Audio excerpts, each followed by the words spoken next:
Hello guys, welcome back at Logical as always, and today we're going to be doing a mid-lane tier list. So I am, because, yeah. And then we've got mid-lane, carry. I can somewhat throw my 2 cents into the off-lane, so I can, because I've seen off-laners do it. I can throw my 2 cents in, but we've done supports, time to do mid-laners. First up, we've got Countess. Countess is an interesting one, because it's purely down to how she's played. Now, I'm going to put her in A tier, probably the top of A tier to be fair. And there's a reasoning to why I'm saying this here, is because greed for Countess kind of gets her killed. Her building is good, she's a fantastic burst hero too. But the thing is though, she is absolutely giga squishy, and she is not a one trick pony, but she has one plan, and that's to get in, get out. She is an assassin. If this had been a jungle tier list, that would be a completely different category. I would put her in S. But for a mid laner, I'll put her in A, because I do believe that she's easy to gank. If she doesn't have her TP up, she's easy to gank. Like, that's the thing though. Like, if we look at it from the concept of a mid laner, I would put her. I would say she's A tier. She can be dealt with where others can't be. Speaking of others can't be, we have Gideon. Now Gideon, regardless, is always going. No, actually, put Gideon at the top of A.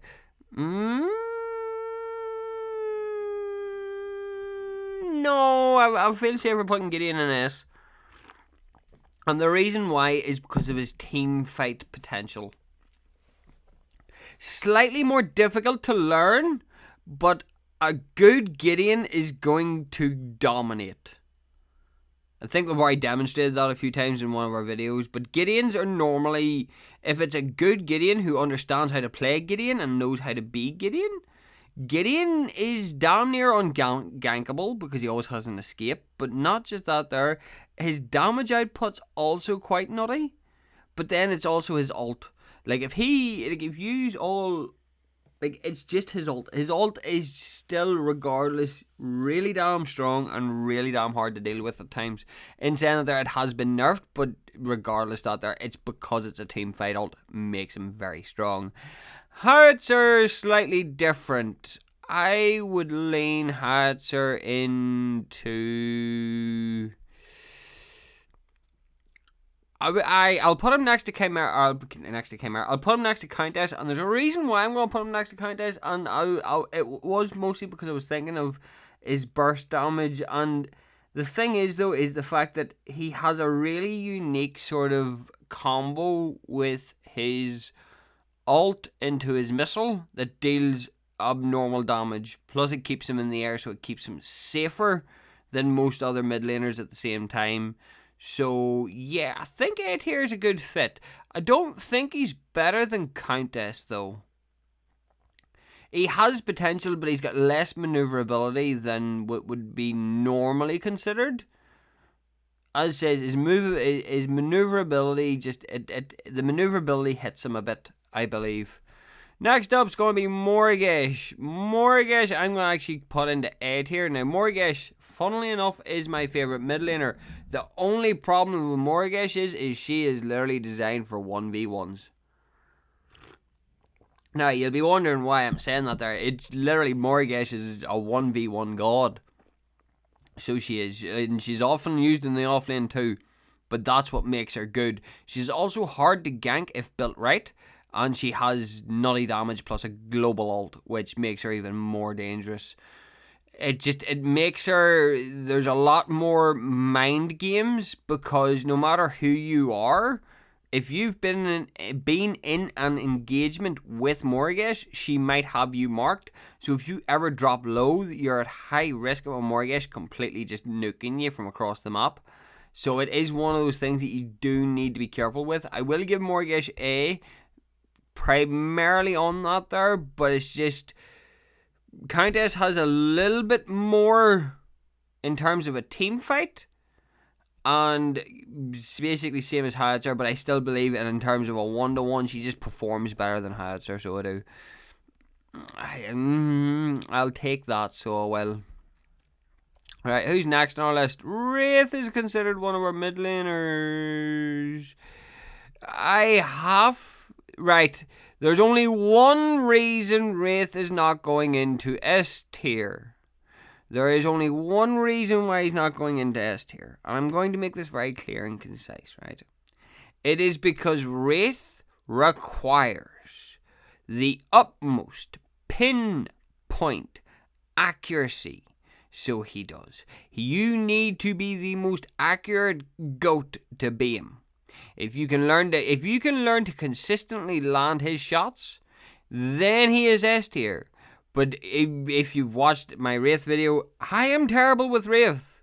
He does perform well, but he does need a bit of a team to sort of. I can't. Now that I say that there, I'm actually going to put Wraith. I'm going to put Wraith there, and the reason why is because Wraith requires, like that, there's just a down drop for him, because Wraith requires a team to be built around him to make use of him. Actually, I'm going to drop him actually a bit lower now. He's still in A tier, but Morgish can perform by herself. Do you want to know something? Actually, bottom of A tier, because Howitzer can perform by himself. From what I've tested. Morgish can perform by herself. Countess can perform by herself. Gideon can perform by himself. Wraith, however, requires time to build. And that is his only that is literally his only downside, is he requires time to build. And it's because of that there that causes the issues, so it does. Because if you lock down a Wraith early, as says, right, even better description, right? If somebody watched my Skylar video, the Just Scuffed video, right? It's the best description I have. If you lock down a Wraith early, he is likely either going to surrender or rage quit, so he is. So because of that there, and I've also found that Wraiths tend to be, and look, shoot me if you want, but I do find Wraiths to be one of the most toxic players, because if a Wraith can't get going, he's going to blame the team, and then he's going to rage quit, which then turns it into a 4v5, and it just causes further issues. No, it was was it the Skylar or the Shimby match? Hang on, let me see this real quick, because something tells me this has actually happened twice in frequent memory. Let me check this. This is me being weird and going super duper off topic, but it kind of plays into exactly what I'm trying to say right now, so it does. So let me just check this really quickly, because I'm nearly sure it was the Skylar with the first run with Skylar. Yes, our Wraith DC'd. And then Shimby, which was just scuffed, was also... No, it wasn't Shimby. No, we just got our asses handed to us on that match. So yeah, it was Skylar that just basically... It was the Skylar video, I was correct. But no, it seems to be that whenever Wraith gets bullied, Wraith's DC. So he must be more difficult to play than the rest. And I will say that he is more difficult to play than the rest. So, fight me. Iggy and Scorch, sorry, but I'm going to put him to the top of A tier. He's not impossible to deal with. He doesn't have escapes, but his damage output can be stupid. You need, whenever it comes to dealing with an Iggy and Scorch, and because Iggy and Scorch always have this weird tendency to build somewhat tanky too, it means that you have to go 2 or 3 people deep just to kill him. He has some really nasty damage potential, so he does. He's one of them ones, so he is. Faye, I'm going to have to put up an S tier. She just has way too much, so she does. She has good damage, slow, she's got good damage, CCs, a pull with stupid damage. Basically, if you drop her kit on someone, they're likely to be dead. I have to give her that. Like, she is definitely one of the more powerful mid laners. By a metric mile, one of the more powerful mid laners. Who's up next? Balaka. I'm going to have to actually... this is going to sound horrible, but I'm going to have to actually put her in B tier. Now, there's a reason why I put her in B tier, is because she's not as explosive as the rest, but then I feel blasphemous for putting Wraith above her, but I'm looking at Wraith from more of an, if you take all of these characters at their maximum potential, I believe this fits.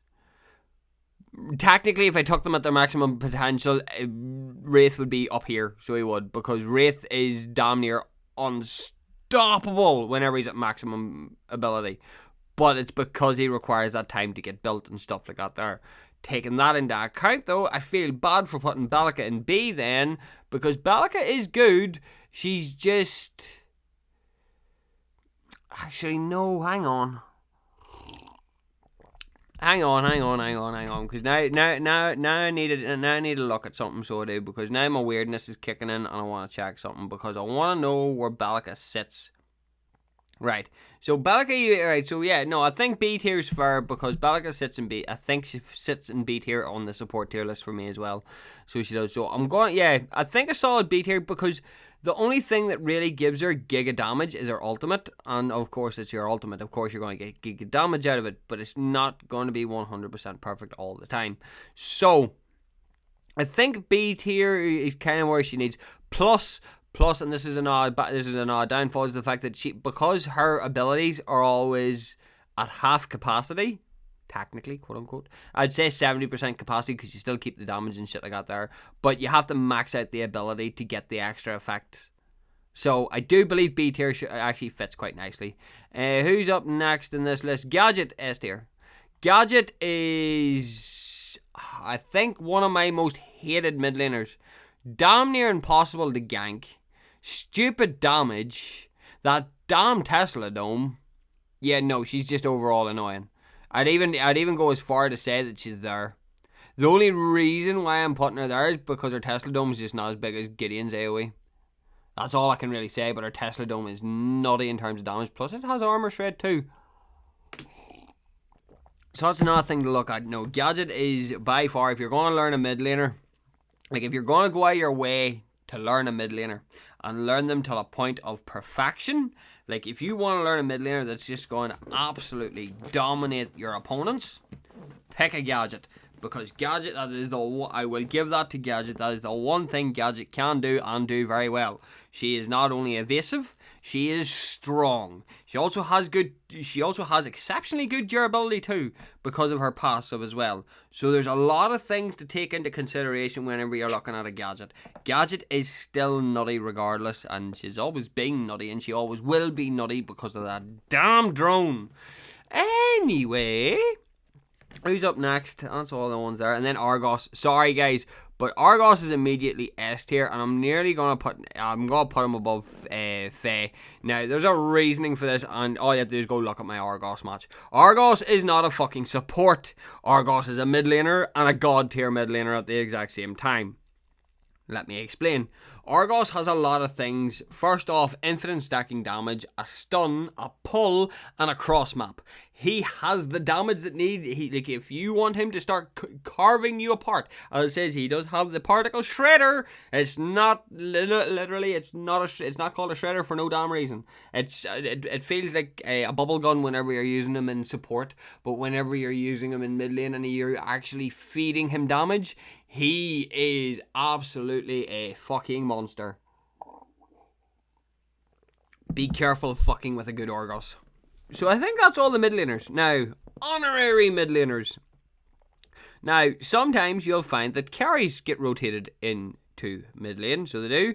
But the thing is, though, carries are quite limited in what they do. Most carries do require support, but for the sake of good argument, I will put in a few other odd pieces. I'll throw in a few extra odds. Drongo, C tier, because for as good as Drongo is, he cannot perform against the burst. Kiara, C tier, exact same reason. Revenant has dummy potential, so I'm actually going to put him up in S tier. Revenant, simply due to the fact that the solo or the mid laners are exceptionally squishy. Revenant is absolutely goated. Actually, no, we're going to put Revenant down next to Wraith, because Revenant requires the same idea. He requires a little bit of middle time, but he also requires a good amount of skill.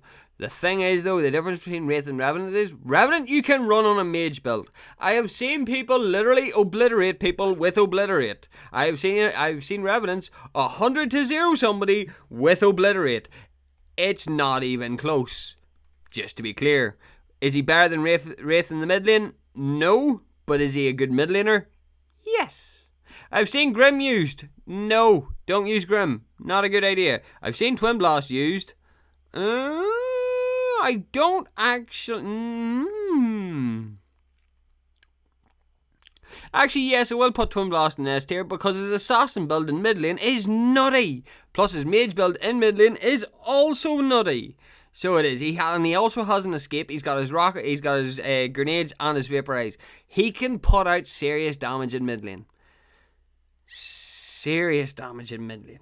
So he can. So there is potential there for him. I've seen Zinx being used. I'm gonna put her in B tier because of the way that she's built in mid lane. She does have decent damage. I'm not going to deny that. So I'm not. Who else is in here? Sparrow, sorry, but C tier because you really need help. So you do. Like you need your jungler to be camping your lane. Murdoch's the exact same thing.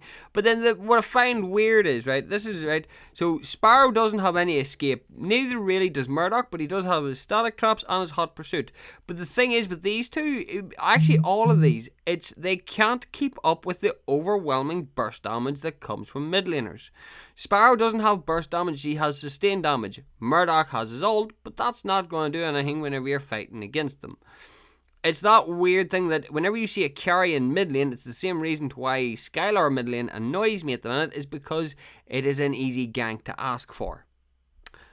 That's the best way that I can describe it. I've seen Muriel and I've got my ass kicked by Muriel. Muriel is exceptionally simple, easily built, and hits like a fucking freight train. I'm gonna have to put her in A tier. I don't know what it is about a fucking Muriel mid, but oh my god, the damage she can put out is absolutely astounding. It's not even wise. It is astounding the shit that Muriel mid pulls off between being able to shield herself, shield others, as well as be able to clear wave in a single ability. And her basic attacks getting a passive buff means that she is nutty. You can run her as either an ability based damage or an ability damage based hero, or you can run her as an auto attack based damage.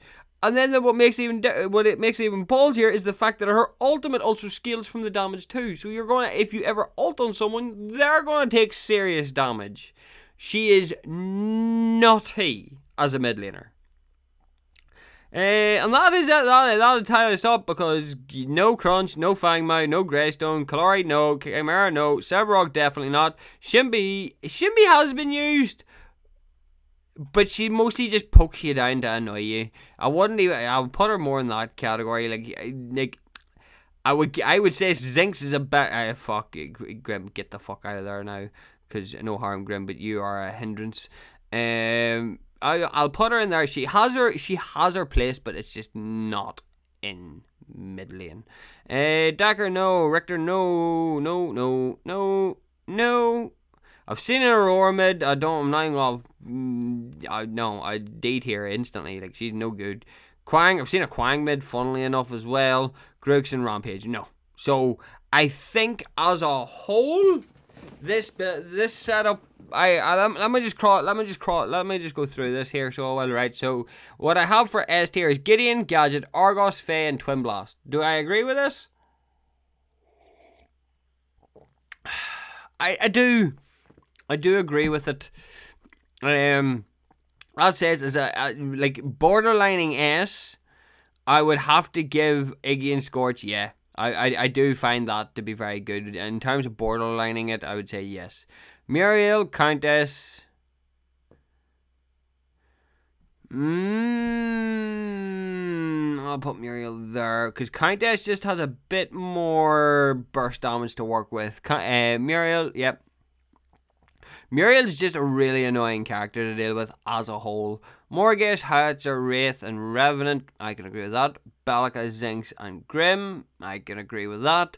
And then your carries and Shimby down. Well, like Shimby's like a magical jungler, so she's a mage. And then you got Drongo, Kiara, Sparrow, and Murdoch. Yeah, I think that fits because the thing is, none of them have like dominant potential, whereas yes, their auto attacks are strong, but any of these ones will delete them before they get within auto attack range, so it's just a way to look at it. So yes, all in all, I do agree with what I've said. If you have any arguments, if you do not agree with anything I've said, just tell me, please. I would love to have a conversation about this, because it's just what I do. I like to have fun. And making tier lists basically annoys a lot of people, and then other people will argue and bicker. It's the entire point is to try. It's not to prove a point. It's to give you my opinion and to see where my thought processes are going, or how my experiences are with the game. That's the best way. That's basically what a tier list is. It's basically just demonstrating what your experience with the game is at the minute. And from my experience, this seems to fit just about right. So it does. So guys, I hope you all enjoyed. Please like, share, and subscribe if you didn't enjoy. And remember, guys, not everything goes to plan. Bye.